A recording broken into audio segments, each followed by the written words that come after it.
Κι αν η σιωπή με την οποία έμαθες να ζεις τόσα χρόνια δεν ήταν ποτέ πραγματικά σιωπή, αλλά ένα μήνυμα που απλώς δεν έφτασε ποτέ, και αυτή η ιστορία αποδεικνύει πως η αναμονή, όσο μεγάλη κι αν είναι, μπορεί ακόμη να βρει τη δικαίωσή της.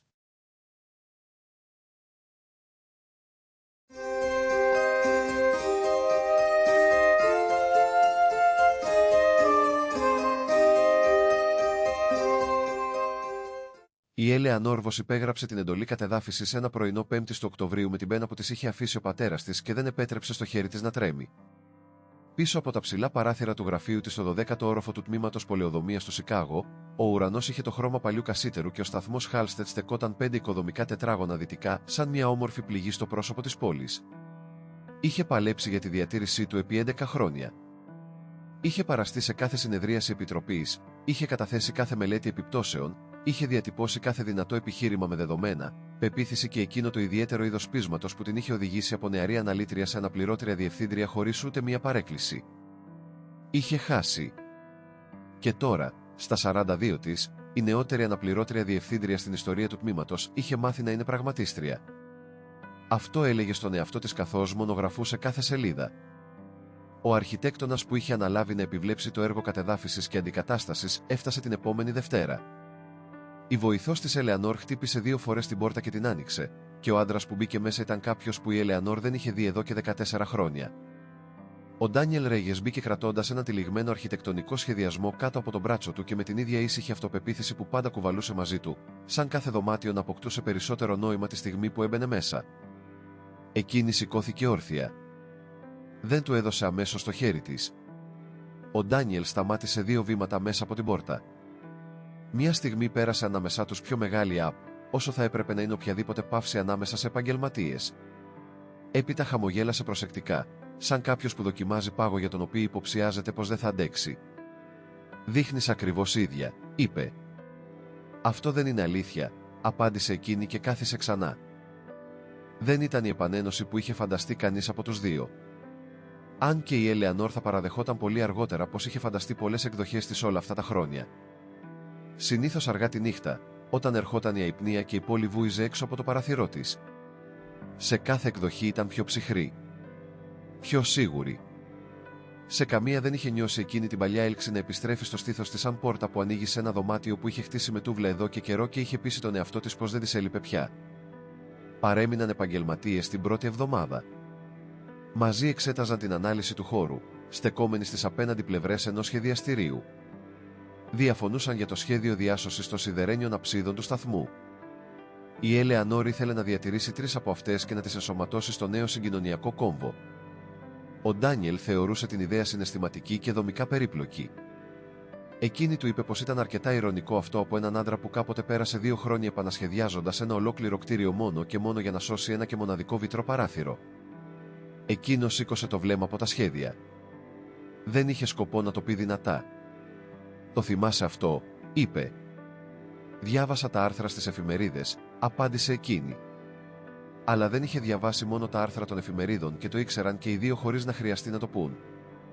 Ο Ντάνιελ Ρέγες είχε φύγει από το Σικάγο στα τέλη του καλοκαιριού του 2010 με μια υποτροφία στη Βαρκελόνη και χωρίς σαφές σχέδιο επιστροφής.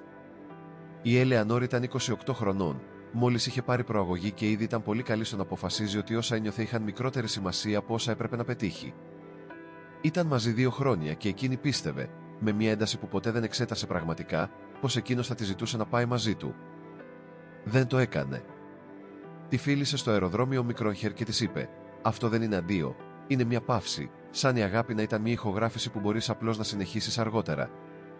Εκείνη δεν έκανε καμία παύση. Συνέχισε. Την τρίτη εβδομάδα του έργου Χάλστεντ έτρωγαν μεσημεριανό στο γραφείο της επειδή ήταν πιο εύκολο από το να προσποιούνται πως αποφεύγουν ο ένας τον άλλον και επειδή η δουλειά πράγματι απαιτούσε καθημερινές αποφάσεις. Η σύγκρουση για τις αψίδες εξελίχθηκε σε διαρκή διαπραγμάτευση. Ο Ντάνιελ άρχισε σταδιακά να κλείνει προς το όραμά της. Η Ελεανόρ προσαρμόζε αθόρυβα τον προϋπολογισμό ώστε να καλύπτει τις δομικές του ανησυχίες. Ανάμεσά τους άρχισε να σχηματίζεται ένας ρυθμός επικίνδυνα οικείος, σαν τραγούδι για το οποίο είχε πείσει τον εαυτό της ότι είχε ξεχάσει τους στίχους, μόνο και μόνο για να ανακαλύψει πως το στόμα της εξακολουθούσε να το σχηματίζει. Ένα απόγευμα Τρίτης, ενώ η βροχή γλιστρούσε στα παράθυρα σε μακριές γκρίζες γραμμές, ο Ντάνιελ της μίλησε για τα 7 χρόνια που πέρασε στο Σάο Πάολο μετά τη Βαρκελόνη. Σχεδίαζε οικονομικές κατοικίες στις παρυφές της πόλης, σε μέρη όπου οι υποδομές έφταναν πάντα δεκαετίες αργότερα, αν έφταναν ποτέ. Της μίλησε για το πως αυτή η δουλειά πρώτα τον άδειασε και ύστερα το ξανάχτισε με πιο ήσυχο και πιο διαρκή τρόπο. Για το πως επέστρεψε στις Ηνωμένες Πολιτείες όχι επειδή είχε τελειώσει, αλλά επειδή η μητέρα του αρρώστησε και έμεινε επειδή εκείνη ανάρρωσε, και αργότερα επειδή το Σικάγο παρέμενε Σικάγο και εκείνος έπαψε να βρίσκει λόγους να ξαναφύγει. Εκείνη άκουγε. Του μίλησε για το θάνατο του πατέρα της το 2015 και για το πως ρίχτηκε στο έργο Lakefront Corridor, σαν να ήταν μια μορφή πένθους που μπορούσε να κάνει χρήσιμη. Του είπε πως είχε αραβωνιαστεί για λίγο το 2018 έναν δικηγόρο ονόματι Μάρκους, που ήταν πραγματικά καλός άνθρωπος, υπομονετικός και σταθερός, και με τον οποίο τελικά δεν ένιωσε τίποτα που να μοιάζει έστω και λίγο με όσα κάποτε ένιωσε τόσο εύκολα και έχασε τόσο ολοκληρωτικά. Και αυτό ήταν ένα πολύ ιδιαίτερο είδος θλίψης. Ο Ντάνιελ έμεινε σιωπηλός για μια στιγμή αφού τελείωσε. Έπειτα είπε: «Πίστευα πως θα επικοινωνούσες μαζί μου. Μετά από όλα αυτά. Κάποια στιγμή μέσα σε αυτά τα 14 χρόνια». Η Ελεανόρα άφησε κάτω τον καφέ της. «Ντάνιελ», είπε, «έφυγες χωρίς να μου ζητήσεις να έρθω μαζί σου». Εκείνος την κοίταξε ήρεμα. «Σου έγραψα ένα γράμμα», είπε. «Το έγραψα 3 εβδομάδες αφού έφτασα στη Βαρκελόνη. Το έστειλα στο διαμέρισμά σου στην Dearborn Street. Μέσα υπήρχε ένα εισιτήριο τρένου χωρίς ημερομηνία και μια παράκληση να έρθεις. Το δωμάτιο έμοιαζε να αναδιατάσσεται γύρω της με τρόπο που μπορούσε να αισθανθεί σωματικά. Σκέφτηκε το διαμέρισμα που είχε υπενοικιάσει 48 ώρες αφού εκείνος επιβιβάστηκε σε εκείνο το αεροπλάνο. Τη βιασύνη με τα κουτιά της μετακόμισης. Το νέο διαμέρισμα στην Clark Street, όπου είχε δουλέψει τόσο σκληρά για να γίνει μια γυναίκα που δεν περιμένει πράγματα που δεν έρχονται ποτέ. Το γράμμα δεν έφτασε ποτέ σε εκείνη. Και εκείνη πέρασε 14 χρόνια χτίζοντας τη ζωή της γύρω από μια απουσία που ποτέ δεν ήταν αυτό που πίστευε. Για σχεδόν ένα ολόκληρο λεπτό κανείς από τους δύο δεν μίλησε. Ύστερα η Ελεανόρ σηκώθηκε και πήγε στο παράθυρο, γιατί χρειαζόταν να κοιτάξει κάτι που δεν ήταν το πρόσωπό του ενώ αποφάσιζε τι επιτρεπόταν να νιώσει. «Αυτό δεν αλλάζει τίποτα», είπε. «Το εννοούσε σαν τοίχο». «Το ξέρω», απάντησε εκείνος χαμηλόφωνα. «Το εννοούσε σαν πένθος». Η κατεδάφιση της μεγάλης αίθουσας του σταθμού Χάλστεντ είχε προγραμματιστεί να ξεκινήσει την πρώτη εβδομάδα του Νοεμβρίου. 2 ημέρες πριν φτάσουν τα συνεργεία, ένας συνασπισμός διατήρησης πολιτιστικής κληρονομιάς κατέθεσε επίγουσα δικαστική εντολή και το έργο πάγωσε εν αναμονή δικαστικής εξέτασης.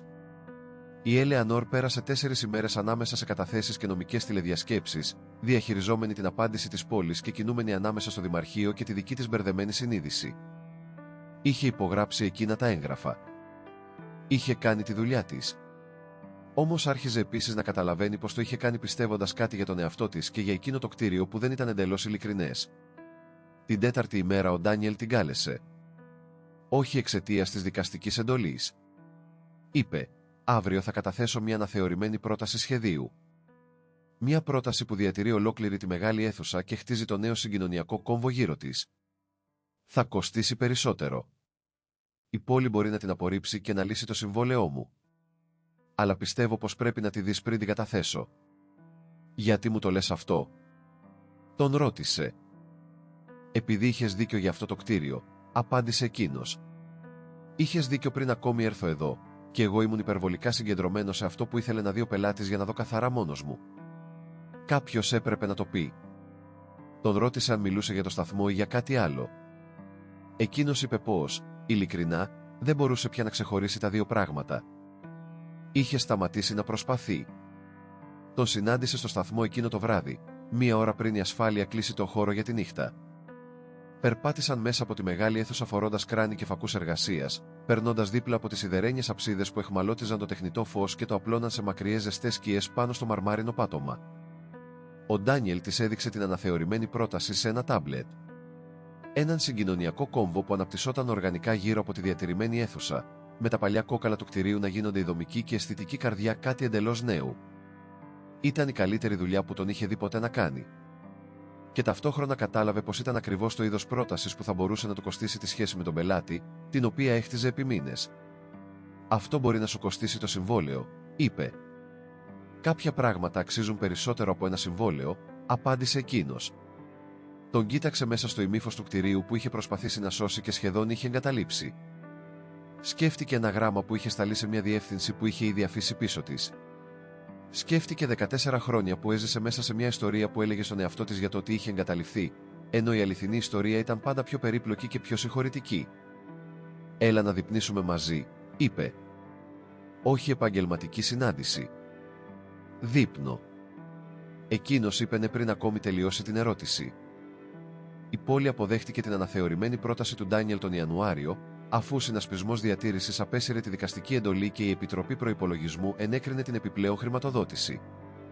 Η Ελεανόρ παρουσίασε προσωπικά τα μακροπρόθεσμα επιχειρήματα υπέρ του έργου, προβλέψεις εσόδων, τουριστικά μοντέλα, μελέτες επιπτώσεως στην κυκλοφορία, εκείνο το είδος προσεκτικής και αδιαμφισβήτητης επιχειρηματολογίας που πάντα μπορούσε να προσφέρει όταν πίστευε σε κάτι χωρίς επιφυλάξεις. Η μεγάλη αίθουσα του σταθμού Χάλστεντ θα παρέμενε όρθια. Οι σιδερένιες αψίδες θα διατηρούνταν. Η κατασκευή του νέου συγκοινωνιακού κόμβου γύρω τους θα ξεκινούσε την Άνοιξη. Την τελευταία Παρασκευή του Φεβρουαρίου, η Ελεανόρ στεκόταν στην ίδια μεγάλη αίθουσα, τώρα απαλλαγμένη από επικίνδυνα υλικά και γεμάτη με το καθαρό μεταλλικό άρωμα της παλιάς πέτρας, παρακολουθώντας τον Ντάνιελ να περπατά προς το μέρος της πάνω στο μαρμάρινο δάπεδο. Κρατούσε 2 καφέδες από το καροτσάκι έξω και είχε εκείνη τη συγκεκριμένη έκφραση που επέτρεπε στον εαυτό του μόνο όταν δεν τον κοιτούσε κανένα συνάδελφος. Δεν είχε σβήσει τα χρόνια ανάμεσά τους. Δεν είχε προσποιηθεί πως η πληγή από το χαμένο γράμμα είχε πουλωθεί πλήρως ή πως η εμπιστοσύνη ξαναχτίζεται μέσα σε μία νύχτα μόνο και μόνο επειδή η εξήγηση αποδείχθηκε αθώα. Αλλά είχε πάψει να αντιμετωπίζει την αγάπη σαν κάτι που απαιτεί τέλειες συνθήκες για να υπάρξει. Το γράμμα είχε φτάσει σε ένα άδειο διαμέρισμα. Εκείνη είχε χτίσει μια προσεκτική ζωή γύρω από την απουσία του. Εκείνος είχε περάσει χρόνια πιστεύοντας πως η σιωπή της ήταν απάντηση. Τίποτα από αυτά δεν ήταν επιλογή. Κι όμως, όλα τους είχαν οδηγήσει εδώ, σε αυτή την αίθουσα, σε αυτό το πρωινό, σε αυτό το ιδιαίτερο φως που περνούσε μέσα από τα παλιά τοξωτά παράθυρα του Φεβρουαρίου και απλωνόταν πάνω στο μαρμάρινο πάτωμα σαν υπόσχεση που το κτίριο φύλαγε όλον αυτόν τον καιρό. Εκείνος της έδωσε τον καφέ και το χέρι του έμεινε κοντά στο δικό της για μια στιγμή περισσότερο όσο απαιτούσε η ανταλλαγή. «Οι αψίδες θα είναι εκπληκτικές όταν το φως περνά μέσα από αυτές την άνοιξη», είπε εκείνη. «Ναι», απάντησε εκείνος. «Θα είναι». Και ο σταθμός τους κράτησε μέσα στους παλιούς τοίχους του, ενώ το Σικάγο έξω συνέχιζε να είναι γκρίζο, αμήλικτο και ζωντανό, και κανείς από τους δύο δεν βιαζόταν να φύγει.